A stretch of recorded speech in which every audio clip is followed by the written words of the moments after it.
Das Elefantli und die Schlange sind hinten raus ineinander hineingebürzelt. Die Schlange hat sich losgewickelt. Das Elefantli aber ist ans Ufer gesessen, hat seinen langen Rüssel ins Wasser hängen lassen und gehofft, er gänge dem vielleicht wieder ein bisschen ein. Aber er ist immer gleich lang geblieben. Du hättest zur Riesenschlange gesagt, es wäre meine besser gewesen, das Krokodil hätte mich gefressen. Die Nase ist und bleibt ja ganz aus der Form. Es ist überhaupt keine Nase mehr. Ein Rüssel ist das. Grüssig. Ich getraue mich ja gar nicht mehr heim so. Du hättest lange gelacht. Manche Leute wissen auch gar nicht, was für sie gut ist. Schau mal, wie du mit dem Rüssel kannst das Essen von den Bäumen abholen.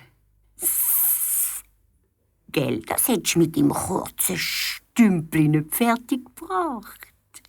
Und jetzt tu einmal ein bisschen Wasser aufsaugen und tu das über den Rücken spritzen. Wie eine Dusche.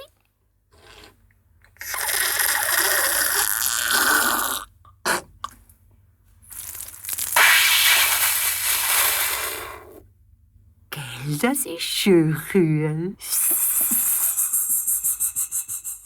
Und was glaubst du, wie du mit so einem Rüssel kannst